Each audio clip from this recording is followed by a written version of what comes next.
Hello ladies, gents and untrustworthy cave dwellers, my name is Israel and in this installment of Spelunky 101 we're going to cover a wide assortment of pro strats and extreme tricks to up your Spelunky game!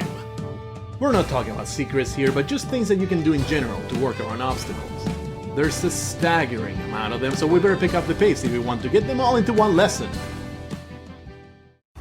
Let's start with a whip. You can whip in front of you, you can whip above you, you can whip behind you, but not in this corner right here.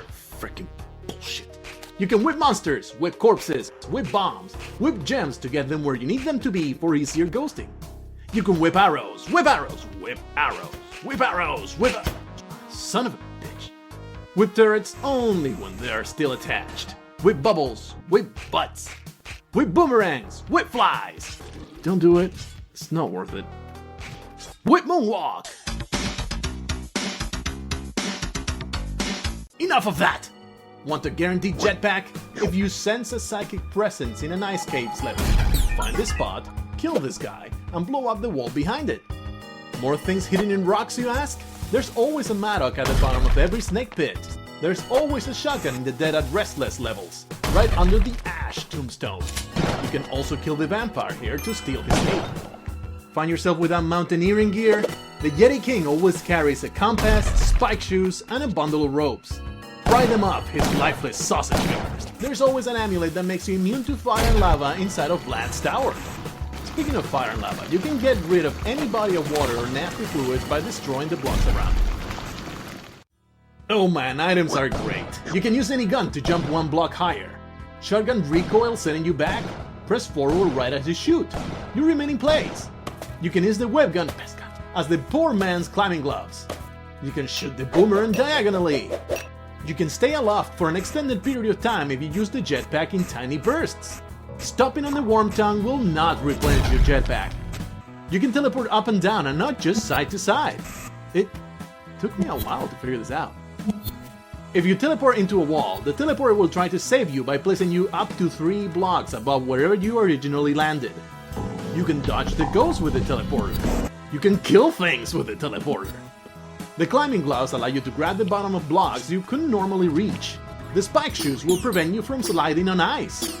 You can use the camera to kill bats, skeletons, Jiangshi, vampires, and even mummies in one hit. It also delays the ghost. The spectacles will save your ass in dark levels by doubling the light radius around you. Tight spaces cramping your ice gun style? You can jump onto enemies in 1-block corridors too. In fact, you can stomp anything this way if you time it right. You can cut cobwebs with the machete. You can cut people with the machete. You can jump and swing the Maddock if you hit both buttons at exactly the same time.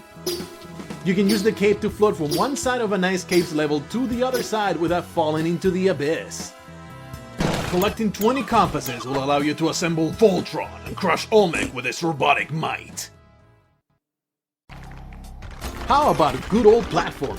You can jump across low ceiling gaps like so. You can defy gravity and actually make this stupid jump. If you hold the jump button while stomping an enemy, you will jump higher. If they're moving upwards when you do, you'll jump even higher. Doing this won't kill you. You won't take fall damage if you land on an enemy. You have incredible upper body strength. You can prevent fall damage by holding onto a ledge in your path, or a wall if you have climbing gloves. Your inhuman strength also allows you to jump up ropes and ladders and climb faster that way. You can bounce off the water surface if you time it right. Doing this won't kill you. Spikes! Always look down. Evil spikes blocking the way to something delicious? We'll blow them up! Or you can use the cape to float onto them. Use a rope to climb down safely. You can grab onto the ledge, like so, and carefully descend. You can make a tiny jump onto a spike platform. You can die!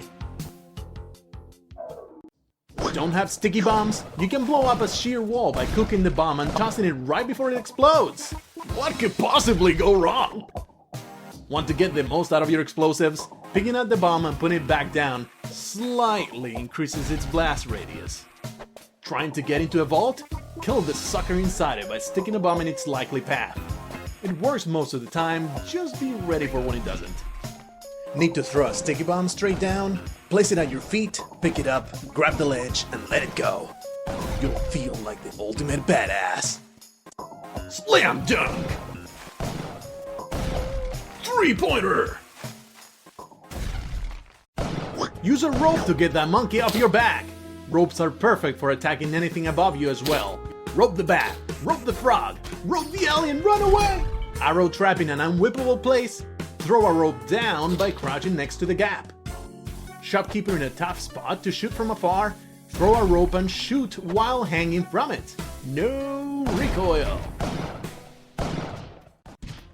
Did Callie reward you with a Kapala? You can get extra blood by torturing the damsel before rescuing it. 2 whippings is all those wimps will tolerate before dying. You can sacrifice hired help for rewards. Nothing is out of bounds when collecting blood. Kill the tiny innocent critters as well. When the Kapala is full, make sure to bathe in the blood of your enemies. Got some time? Lure a mummy to a good spot and collect their vomit. This delicious substance counts as blood and will give you a whole heart per load. You can survive an explosion with 11 health or more. You can survive psychic blasts with 11 health or more. You pissed off Callie by blowing up one too many altars and now there's a ball and chain attached to your ankle? Crush it! Melt it in lava! Toss it into the abyss if you have the climbing gloves. You can exchange an idol head for a monkey that poops gold! It'll eventually tap out at about twice the value of the idol head. Eventually. You can also give that idol head to a shopkeeper. You can exchange a present box for an eggplant!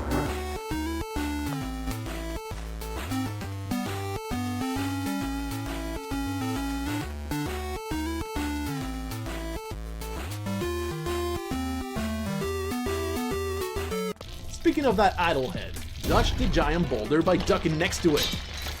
Avoid the boulder altogether by getting rid of the idol before it comes down. You can restart the boulder with a bomb.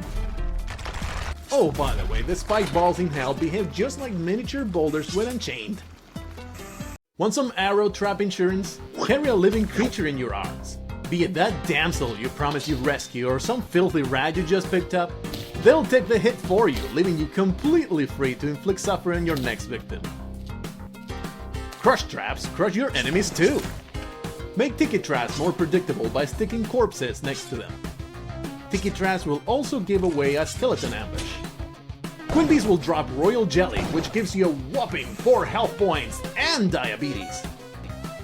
Looking for the black market? Look for suspiciously green leaves around blocks. It's easier to spot than you might think. The black market is full of hostile shopkeepers for some reason? Hide right here when you first show up, just in case they get triggered by hard help or random damage. You can pick up the mines in the ice caves and hold them indefinitely. Use them to get the gems or destroy your enemies. Blue frogs are ridiculously overpowered. Exercise extreme care. Throwing a damsel into the worm tongue and letting them get swallowed still counts as rescuing them, even if you don't get swallowed yourself. Want to tell a damsel apart from a succubus in hell? The succubi call for your help twice as often.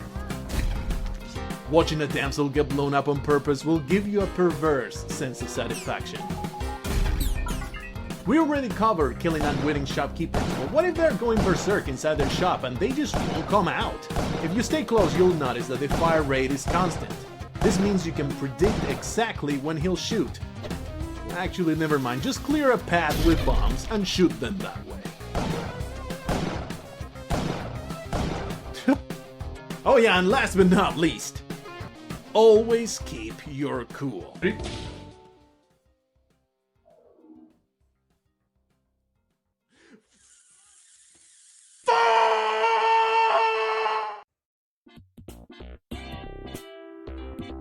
That was a lot of information, but was it all there is? This list aims to be comprehensive, so if you know something that should be in it but isn't, don't hesitate to let me know. I've learned the great majority of these tips from other excellent Spelunky players out there, and I've duly credited them in the description below. Don't forget to pay them your respects. Good fortune in your Spelunky adventures. I hope to see you in the next lesson, but until then, I bid you farewell.